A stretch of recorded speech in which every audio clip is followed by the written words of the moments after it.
नहीं करना चाहिए, नहीं करना चाहिए, लोग जो है आपकी मदद करने से अपने हाथों को पीछे हटा देंगे, मतलब नहीं करेंगे। यही सच्चाई है, सच्चाई है मेरे प्रियो। इसलिए जितने लोग ईमानदारी के साथ करेंगे, जितने लोग ईमानदारी और सच्चाई के साथ जो सेवकाई करेंगे मेरे प्रियो, वो 100% है, उनकी मदद के लिए लोग आगे नहीं आएंगे।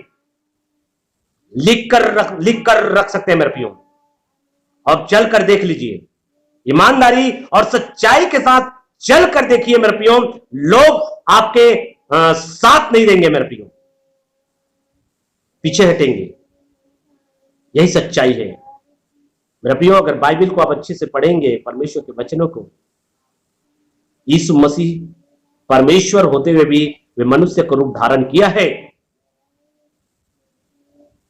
और मनुष्य का रूप धारण करके जब वो सेवकाई किया है मेरे प्रियो, भीड़ की भीड़ उनके पीछे हो लेते थे मेरे प्रियो, लेकिन उस भीड़ को भोजन देने के लिए भी उसके सेवकाई में पैसे की कमी होता था मेरे प्रियो, पैसे नहीं था मेरे प्रियो। आप सोच सकते हैं, भीड़ उनके पीछे चलता था, लेकिन उनके पास में उनको खिलाने के लिए पैसा नहीं है मेरे प्रियो। आप सोचिए, क्यों नहीं है उसके पास में? संत पौलुस का भी स्थिति यही है मेरे प्रियो। अगर पत्री में पढ़ेंगे मेरे प्रियो, एक कंबल के लिए विनती करता है संत पौलुस, एक कंबल के लिए, जब जाड़े का समय आता है एक कंबल के लिए विनती करता है मेरे प्रियो, कंबल के लिए। सोचिए, अब एक सुसमाचार प्रचारक, उनको इतना दुख का सामना करना पड़ा है, उनको इतना कष्टों का सामना करना पड़ा है, संसार के बीच में सामना करना पड़ा, यहूदियों के बीच में सामना करना पड़ा, मसीह भाइयों बहनों के बीच में उनको सामना करना पड़ा मेरे प्रियो।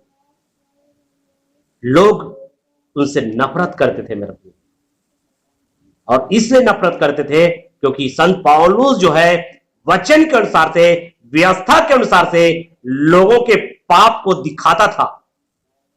और जब लोगों की गलतियों को आप दिखाने वाले होंगे, लोगों की गलती को आप उजागर करने वाले होंगे मेरे प्रियो, लोग आपसे नफरत करेंगे मेरे प्रियो। परमेश्वर के वचन के अनुसार से जब उनकी गलती को आप दिखाएंगे मेरे प्रियो, लोग आपसे नफरत करेंगे। ये परमेश्वर का वचन है मेरे प्रियो। वैसी मेरे प्रियो, क्योंकि परमेश्वर का वचन हमको साफ रीति से बताता है, इसलिए हमको बहुत ही संघर्ष करके आपको मेरे को चलना होगा मेरे प्रियो।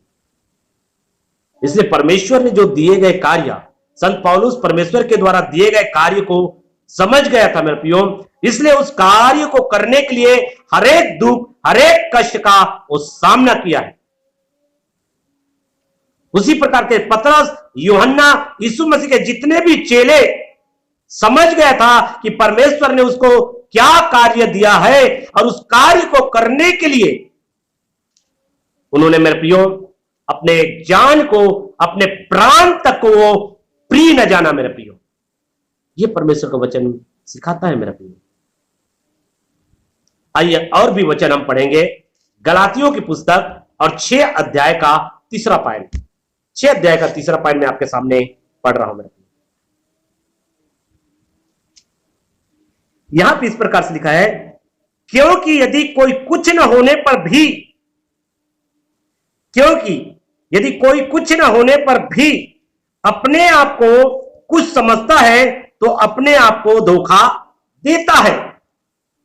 अपने आप को क्या करता है? धोखा देता है मेरे प्रियो। इसका कहने का मतलब है, जैसा जो कार्य आपको दिया गया है उसी कार्य के आधार पे अपने आप को समझे, और जो कार्य आपको नहीं दिया गया है और उसके हिसाब से आपको अपने आप को समझ रहे हैं। जैसे आपको कार्य गार्ड का दिया गया है, लेकिन आप अपने आप को सुपरवाइजर समझ रहे हैं मेरे प्रियो, तो आप अपने आप को धोखा दे रहे हैं। आज कई लोग अपने आप को धोखा दे रहे हैं मेरे प्रियो। पास्टर का कार्य उनको दिया नहीं गया है, लेकिन अपने नाम के आगे पास्टर लिखकर अपने आप को पास्टर बोलकर क्या कर रहे हैं? वे अपने आप को धोखा दे रहे हैं। मेरे प्रियो, पास्टर का कार्य होगा तो पास्टर को क्या होना चाहिए? परमेश्वर की वचन की जानकारी होना चाहिए। ये पूरा स्पष्ट कर लिखा हुआ है मेरे प्रियो बाइबल में, और मैं आने वाले समय में इसके विषय में भी मैं संदेश में आऊंगा मेरे प्रियो। एक पास्टर को, एक लीडर को, एक पास्टर को और एक सेवक को कैसे होना चाहिए, टोटल 40 पॉइंट बताऊंगा मैं, 40 पॉइंट बाइबल में से। और जब 40 पॉइंट में बताऊंगा मेरे प्रियो, आपके पांव से जमीन खिसक जाएगा। और आज के पास्टरों को देखोगे और आज के पास्टरों के जीवन को देखोगे मेरे प्रियो, आपके पांव तले से जमीन खिसकेगा। और ऐसा इसलिए मेरे प्रियो क्योंकि वे परमेश्वर के वचनों के प्रति गंभीर नहीं है, इसलिए त्रुटि पे त्रुटि, गलती पे गलती, गलती पे गलती कर रहे हैं मेरे प्रियो। आज हमें परमेश्वर के वचन के अनुसार से हमको समझना है मेरे प्रियो। कुछ न होने पर अगर अपने आप को कुछ समझते हो तो अपने आप को क्या करते हो? धोखा देते हो। कोई व्यक्ति अपने आप को प्रधानमंत्री समझेगा, मैं इस देश का प्रधानमंत्री हूं, प्रधानमंत्री नहीं है वो, लेकिन अगर अपने आप को प्रधानमंत्री समझेगा तो अपने आप को धोखा नहीं दे रहा है क्या? कोई व्यक्ति आपको बोल दिया, कोई व्यक्ति है उसको कह दिया, अरे यार तू तो प्रधानमंत्री जैसा है यार, तू तो प्रधानमंत्री है इस देश का, तेरे जगह में तो प्रधानमंत्री भी फीका है। और उस बातों को सुनकर वो अपने आप को प्रधानमंत्री समझने लग जाए तो क्या वो अपने आप को धोखा नहीं दे रहे हैं? मेरे प्रियो, जैसा आप है और जो भी कार्य परमेश्वर ने आपको दिया है उसी कार्य के आधार पर अपने आप को समझे। यही बाइबल हमको सिखाता है। इसलिए प्रभु यीशु मसीह ने यदि आपको अपने पास बुलाया है, यदि प्रभु यीशु मसीह ने कलीसिया में बुलाया है तो आपको कार्य भी दिया है। आइए पहला कुरिन्थियों की पुस्तक 7 का 17 निकाल लीजिए। 7 का 17 पॉइंट सुनिए।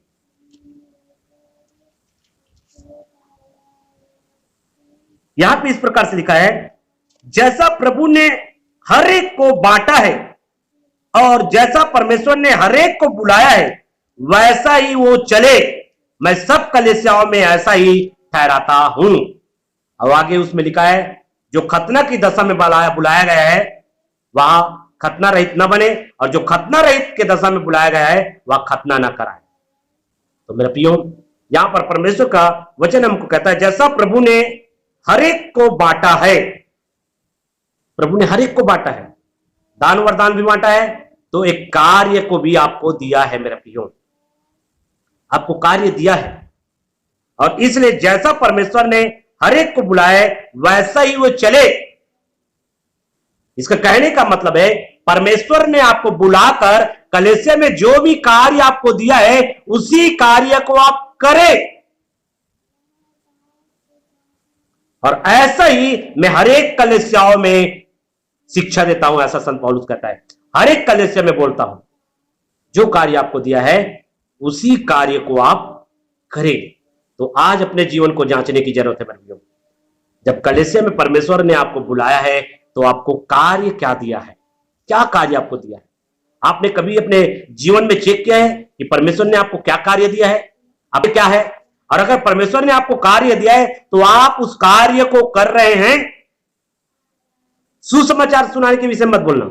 सुसमाचार सुनाने का कार्य सभी को दिया है, चाहे वो पास्टर हो, चाहे विश्वासी, चाहे लीडर हो, चाहे कोई भी हो। सुसमाचार सुनाने का कार्य हर एक को दिया गया है मेरे प्रियो। हर एक को सुसमाचार सुनाना है, हर एक को महान आदेश का पालन करना है। और उसके अतिरिक्त आपको कलीसिया में आपका कार्य क्या है, कलीसिया में आपका कौन सा पद है, आप कलीसिया के अंतर्गत आप कौन से अंग है? आपने कभी इसके विषय में विचार किया मेरे प्रियो? कभी भी विचार नहीं किए होंगे आप अपने जीवन में। कभी अपने आप को पहचाना है कि आप कौन से अंग है, कि आप आंख है कि नाक है कि मुंह है कि कान है कि हाथ है कि पैर है? आप शरीर का कौन सा अंग है? क्योंकि मसीह के देह के अंग होने के लिए हम बुलाए गए हैं और मसीह के देह के हम अंग है, एक दूसरे के अंग है। तो मेरे प्रियो, हर एक अंग का कार्य होता है और विश्वास के परिमाण के आधार पे आपको कार्य दिया गया है। तो आपको क्या कार्य दिया है? क्या आप उस कार्य को आप जानते हैं? क्या उस कार्य को आप समझते हैं? और आपको उस कार्य को आपको समझना है। मेरे प्रियो, परमेश्वर ने आपको क्या कार्य आपको दिया है। एक वचन और पढ़ेंगे, ये लास्ट वचन है, नीति वचन की पुस्तक और 26 का 12 पॉइंट। और यहां पे इस प्रकार से लिखा हुआ है, यदि तू ऐसा मनुष्य देखे जो अपनी दृष्टि में बुद्धिमान बनता है, यहां पे लिखा है अपनी दृष्टि में, यदि तू ऐसा मनुष्य देखे जो अपनी दृष्टि में बुद्धिमान बनता है, बुद्धिमान बनता हो, तो उससे अधिक आशा मूर्ख ही से है। उससे अधिक आशा किससे है? मूर्ख ही से है, जो अपनी दृष्टि में बुद्धिमान बनता है। कई लोग मेरे प्रियो केवल अपनी दृष्टि में बुद्धिमान है, परमेश्वर की दृष्टि में बुद्धिमान नहीं है। मैंने कल के दिन में बताया मेरे प्रियो, जो यीशु के वचन को सुनता है और यीशु के वचन को सुनकर वैसा ही मानता है, वही बुद्धिमान मनुष्य के समान ठहरता है, जो अपना घर चट्टान पर बनाया है मेरे प्रियो। लेकिन जो अपनी दृष्टि में जो बुद्धिमान होता है मेरे प्रियो, वो प्रभु के यीशु के वचन को नहीं मानता मेरे प्रियो, और वह बालू पर अपना घर बनाता है और वो मूर्ख ठहरता है मेरे प्रियो। इसलिए यहां पर परमेश्वर का वचन नीति वचन के पुस्तक में बता रहा है, जो अपने आप को बुद्धिमान समझता है, जो अपनी दृष्टि में बुद्धिमान ठहरता है, वह मेरे प्रियो उससे ज्यादा आशा मूर्ख से ही बोला है। इसलिए अपनी दृष्टि में बुद्धिमान ना बनना मेरे प्रियो, आप परमेश्वर की दृष्टि में बुद्धिमान बने मेरे प्रियो। आज कई लोग क्या करते हैं, क्या बुद्धि है, क्या उसके पास में ज्ञान है, लेकिन इस बात को चेक करने का कभी प्रयास नहीं करते। वो वचन के विपरीत तो नहीं जा रहा है, वचन के विपरीत तो नहीं सलाह दे रहा है, इन चीजों को चेक नहीं करते मेरे प्रियो। आज बड़े बड़े अभिषिक्त, बड़े बड़े रेवरेंड, डॉक्टर, बिशप और कई प्रकार के पास्टर क्या करते हैं? गलत गलत सलाह दे रहे हैं, गलत गलत शिक्षा दे रहे हैं। तो क्या वे परमेश्वर की बुद्धिमान है? गलत शिक्षा देने वाला, गलत सलाह देने वाला कभी भी वो परमेश्वर की दृष्टि में बुद्धिमान नहीं है। वो केवल अपने दृष्टि में बुद्धिमान है, वे संसारिक दृष्टि में बुद्धिमान है मेरे प्रियो। लेकिन मेरे महान परमेश्वर की दृष्टि में वो बुद्धिमान हो ही नहीं सकता। उससे जब मूर्ख पर रखे मेरे प्रियो, ऐसा कहता है, क्योंकि उस पर आशा करोगे तो आप धोखा खाओगे मेरे प्रियो, क्योंकि वो आपको भटकाएगा, वो आपको परमेश्वर से दूर ले जाएगा, वह आपके जीवन को खराब कर देगा मेरे प्रियो। इसलिए परमेश्वर के वचन के अनुसार से आपको क्या करना है? अपने जीवन को सही दिशा में ले जाना है मेरे प्रियो। इसलिए रोमी की पुस्तक जब 12 अध्याय को जब अध्ययन करते हैं मेरे प्रियो, मैं इसको 12 अध्याय जो पॉइंट में आप बता रहा हूं मेरे प्रियो, इसके द्वारा आपको समझ में आ जाएगा मेरे प्रियो 12 अध्याय।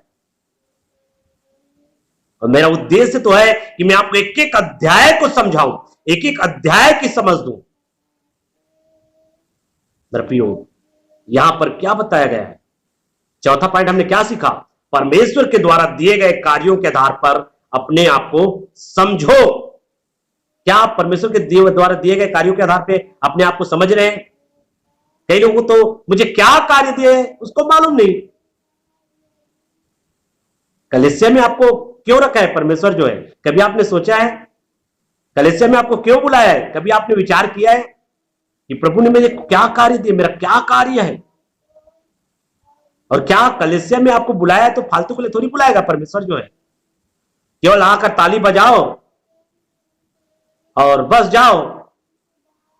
कलीसिया में आपको एक विशेष उद्देश्य के लिए परमेश्वर बुलाया है, कलीसिया की उन्नति के लिए बुलाया है मेरे प्रियो।